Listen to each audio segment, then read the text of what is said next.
Today I'll be reading the opinion of the court in Biden v. Nebraska, decided June 30th, 2023.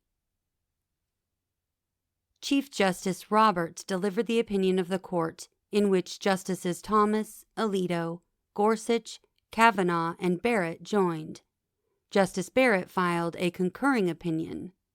Justice Kagan filed a dissenting opinion in which Justices Sotomayor and Jackson joined.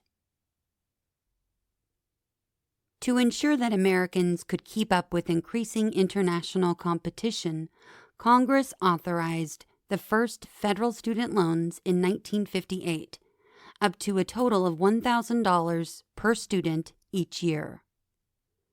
Outstanding federal student loans now total $1.6 trillion, extended to 43 million borrowers. Last year, the Secretary of Education established the first comprehensive student loan forgiveness program, invoking the Higher Education Relief Opportunities for Students Act of 2003, HEROES Act, for authority to do so.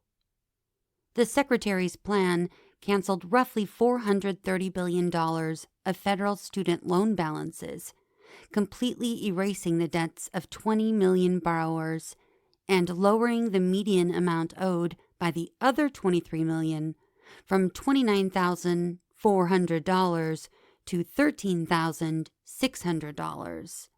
6 states sued, arguing that the HEROES Act does not authorize the loan cancellation plan.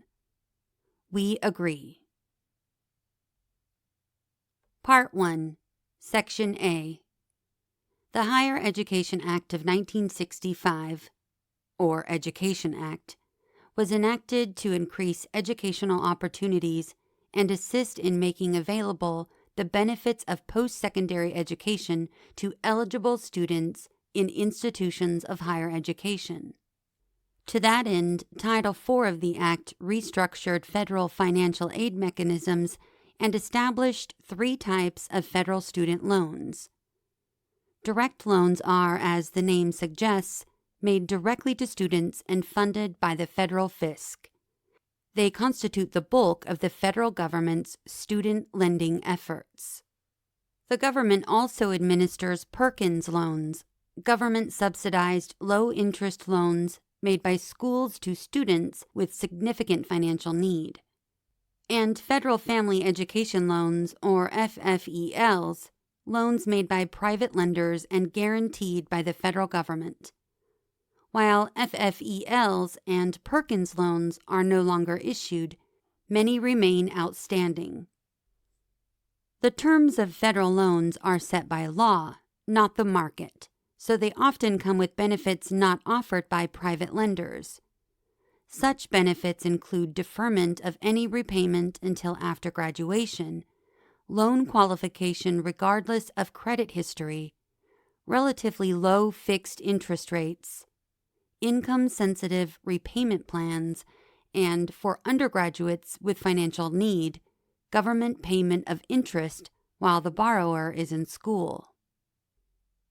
The Education Act specifies in detail the terms and conditions attached to federal loans, including applicable interest rates, loan fees, repayment plans, and consequences of default. It also authorizes the Secretary to cancel or reduce loans, but only in certain limited circumstances and to a particular extent. Specifically, the Secretary can cancel a set amount of loans held by some public servants, including teachers, members of the armed forces, Peace Corps volunteers, law enforcement and corrections officers, firefighters, nurses, and librarians, who work in their professions for a minimum number of years. The Secretary can also forgive the loans of borrowers who have died or been permanently and totally disabled, such that they cannot engage in any substantial gainful activity. Bankrupt borrowers may have their loans forgiven, and the Secretary is directed to discharge loans for borrowers falsely certified by their schools, borrowers whose schools closed down, and borrowers whose schools failed to pay loan proceeds they owed to lenders. Shortly after the September 11th terrorist attacks, Congress became concerned that borrowers affected by the crisis, particularly those who served in the military, would need additional assistance. As a result, it enacted the Higher Education Relief Opportunities for Students Act of 2001. That law provided the Secretary of Education, for a limited period of time, with specific waiver authority to respond to conditions in the national emergency caused by the September 11th attacks. Rather than allow this grant of authority to expire by its terms at the end of September 2003, Congress passed the Higher Education Relief Opportunities for Students Act of 2003, or HEROES Act. That act extended the coverage of the 2001 statute to include any war or national emergency, not just the September 11th attacks. By its terms, the Secretary may waive or modify any statutory or regulatory provision applicable to the student financial assistance programs under Title IV of the Education Act, as the Secretary deems necessary in connection with a war or other military operation or national emergency. The Secretary may issue waivers or modifications only as may be necessary to ensure that recipients of student financial assistance under Title IV of the Education Act who are affected individuals are not placed in a worse position financially in relation to that financial assistance because of their status as affected individuals. An affected individual is defined in relevant part as someone who resides or is employed in an area that is declared a disaster area by any federal, state, or local official in connection with a national emergency, or who suffered direct economic hardship as a direct result of a war or other military operation or national emergency, as determined by the Secretary. And a national emergency for the purposes of the Act is a national emergency declared by the President of the United States. Immediately following the passage of the Act in 2003, the Secretary issued 24 waivers and modifications addressing a handful of specific issues.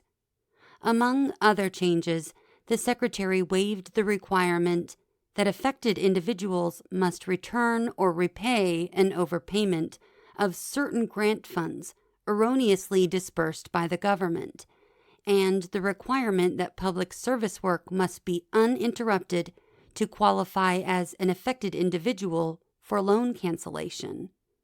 Additional adjustments were made in 2012 with similar limited effects. But the Secretary took more significant action in response to the COVID-19 pandemic. On March 13, 2020, the President declared the pandemic a national emergency. 1 week later, then Secretary of Education Betsy DeVos announced that she was suspending loan repayments and interest accrual for all federally held student loans. The following week, Congress enacted the Coronavirus Aid, Relief, and Economic Security Act, which required the Secretary to extend the suspensions through the end of September 2020. Before that extension expired, the President directed the Secretary, in light of the national emergency, to effectuate appropriate waivers of and modifications to the Education Act to keep the suspensions in effect through the end of the year. And a few months later, the Secretary further extended the suspensions, broadened eligibility for federal financial assistance, and waived certain administrative requirements. Over a year and a half passed with no further action beyond keeping the repayment and interest suspensions in place. But in August 2022, A few weeks before President Biden stated that the pandemic is over, the Department of Education announced that it was once again issuing waivers and modifications under the Act, this time to reduce and eliminate student debts directly. During the first year of the pandemic, the department's Office of General Counsel had issued a memorandum concluding that the Secretary does not have statutory authority to provide blanket or mass cancellation, compromise, discharge, or forgiveness of student loan principal balances. After a change in presidential administrations and shortly before adoption of the challenged policy, however, the Office of General Counsel formally rescinded its earlier legal memorandum and issued a replacement reaching the opposite conclusion. The new memorandum determined that the HEROES Act grants the Secretary authority that could be used to effectuate a program of targeted loan cancellation directed at addressing the financial harms of the COVID-19 pandemic. Upon receiving this new opinion, the Secretary issued his proposal to cancel student debt under the HEROES Act. 2 months later, he published the required notice of his waivers and modifications in the Federal Register. The terms of the debt cancellation plan are straightforward. For borrowers with an adjusted gross income below $125,000 in either 2020 or 2021 who have eligible federal loans, the Department of Education will discharge the balance of those loans in an amount up to $10,000 per borrower. Borrowers who previously received Pell Grants qualify for up to $20,000 in loan cancellation. Eligible loans include direct loans, FFEL loans held by the department or subject to the collection by a guarantee agency, and Perkins loans held by the department. The Department of Education estimates that about 43 million borrowers qualify for relief, and the Congressional Budget Office estimates that the plan will cancel about $430 billion in debt principal. Section B. 6 states moved for a preliminary injunction claiming that the plan exceeded the Secretary's statutory authority. The district court held that none of the states had standing to challenge the plan and dismissed the suit. The states appealed, and the Eighth Circuit issued a nationwide preliminary injunction pending resolution of the appeal. The court concluded that Missouri likely had standing through the Missouri Higher Education Loan Authority, MOHELA, or Authority, a public corporation that holds and services student loans. It further concluded that the state's challenge raised substantial questions on the merits and that the equities favored maintaining the status quo pending further review. With the plan on pause, the Secretary asked this court to vacate the injunction or grant certiorari before judgment to avoid prolonging this uncertainty for the millions of affected borrowers. We granted the petition and set the case for expedited argument. Part 2. Before addressing the legality of the Secretary's program, we must first ensure that the states have standing to challenge it. Under Article 3 of the Constitution, a plaintiff needs a personal stake in the case. That is, the plaintiff must have suffered an injury in fact, a concrete and imminent harm to a legally protected interest, like property or money, that is fairly traceable to the challenged conduct and likely to be redressed by the lawsuit. If at least one plaintiff has standing, the suit may proceed. Because we conclude that the Secretary's plan harms MOHELA and thereby directly injures Missouri, conferring standing on that state, we need not consider the other theories of standing raised by the states. Missouri created MOHELA as a nonprofit government corporation to participate in the student loan market. The authority owns over $1 billion in FFELs. It also services nearly $150 billion worth of federal loans, having been hired by the Department of Education to collect payments and provide customer service to borrowers. MOHELA receives an administrative fee for each of the 5 million federal accounts it services, totaling $88.9 million in revenue last year alone. Under the Secretary's plan, roughly half of all federal borrowers would have their loans completely discharged. MOHELA could no longer service those closed accounts, costing it, by Missouri's estimate, $44 million a year in fees that it otherwise would have earned under its contract with the Department of Education. This financial harm is an injury, in fact, directly traceable to the Secretary's plan, as both the government and the dissent concede. The plan's harm to MOHELA is also a harm to Missouri. MOHELA is a public instrumentality of the state. Missouri established the authority to perform the essential public function of helping Missourians access student loans needed to pay for college.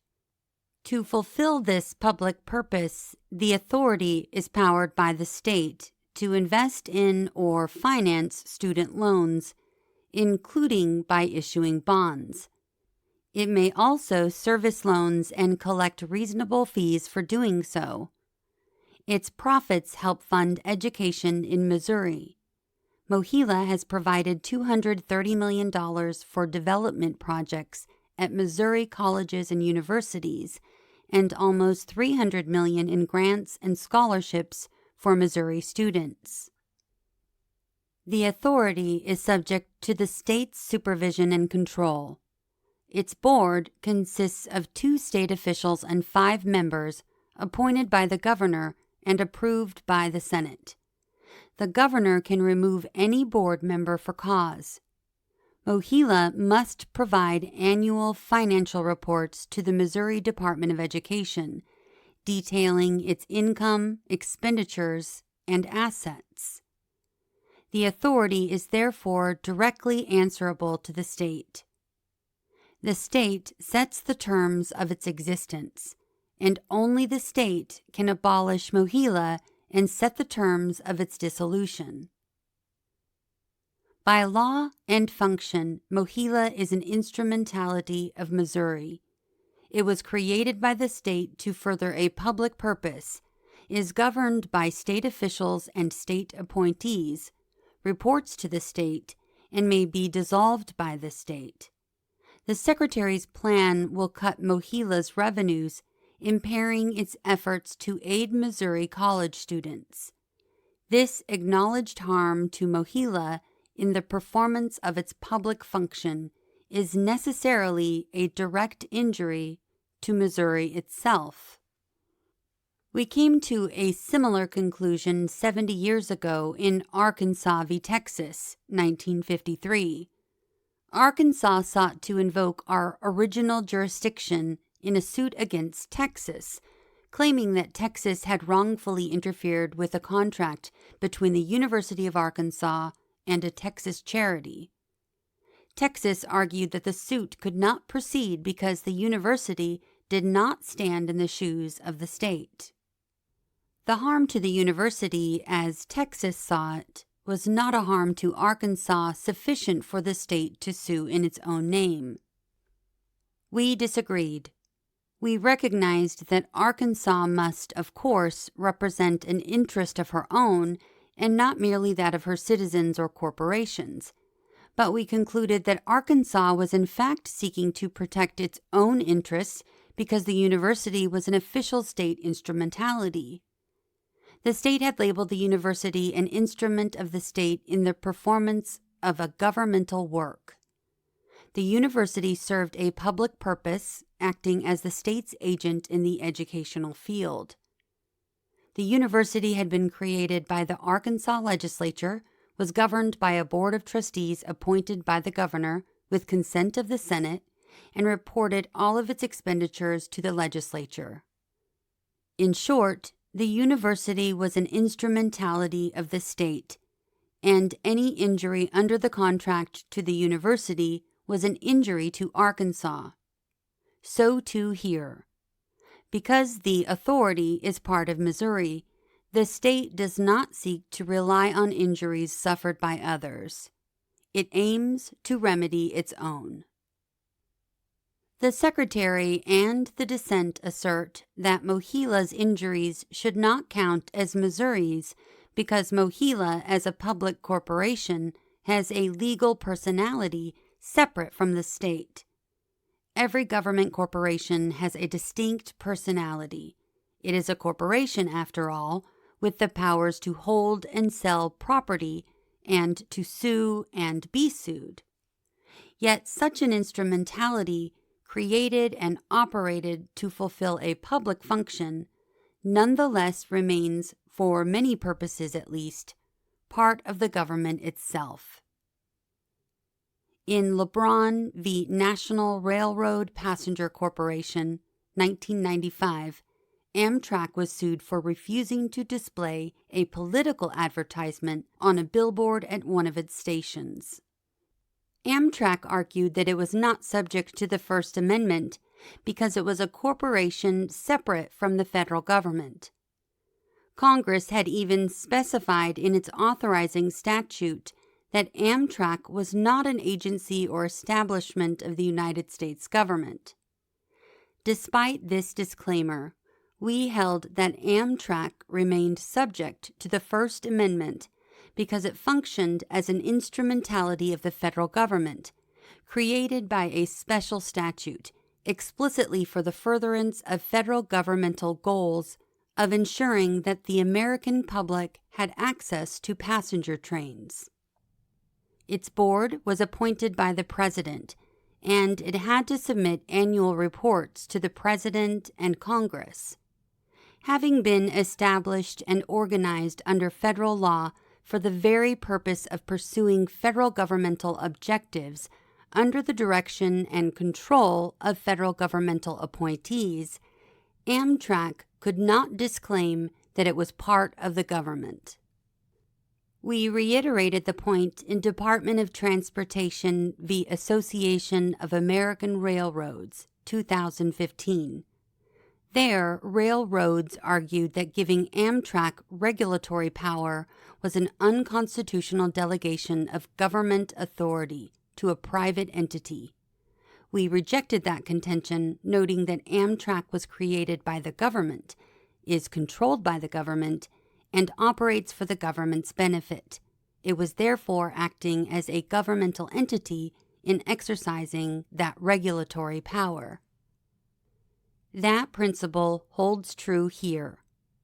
The Secretary and the dissent contend that because Mohila can sue on its own behalf, it, not Missouri, must be the one to sue. But in Arkansas, the University of Arkansas could have asserted its rights under the contract on its own. The university's governing statute made it a body politic and corporate with all the powers of a corporate body, including the power to sue and be sued on its own behalf. We permitted Arkansas to bring an original suit all the same. Where a state has been harmed in carrying out its responsibilities, the fact that it chose to exercise its authority through a public corporation it created and controls does not bar the state from suing to remedy that harm itself. The Secretary's plan harms Mohila in the performance of its public function, and so directly harms the state that created and controls Mohila. Missouri thus has suffered an injury in fact sufficient to give it standing to challenge the Secretary's plan. With Article 3 satisfied, we turn to the merits.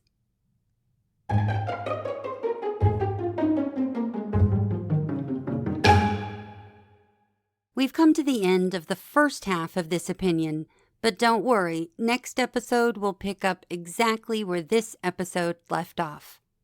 Until then, thanks for listening to What SCOTUS Wrote Us.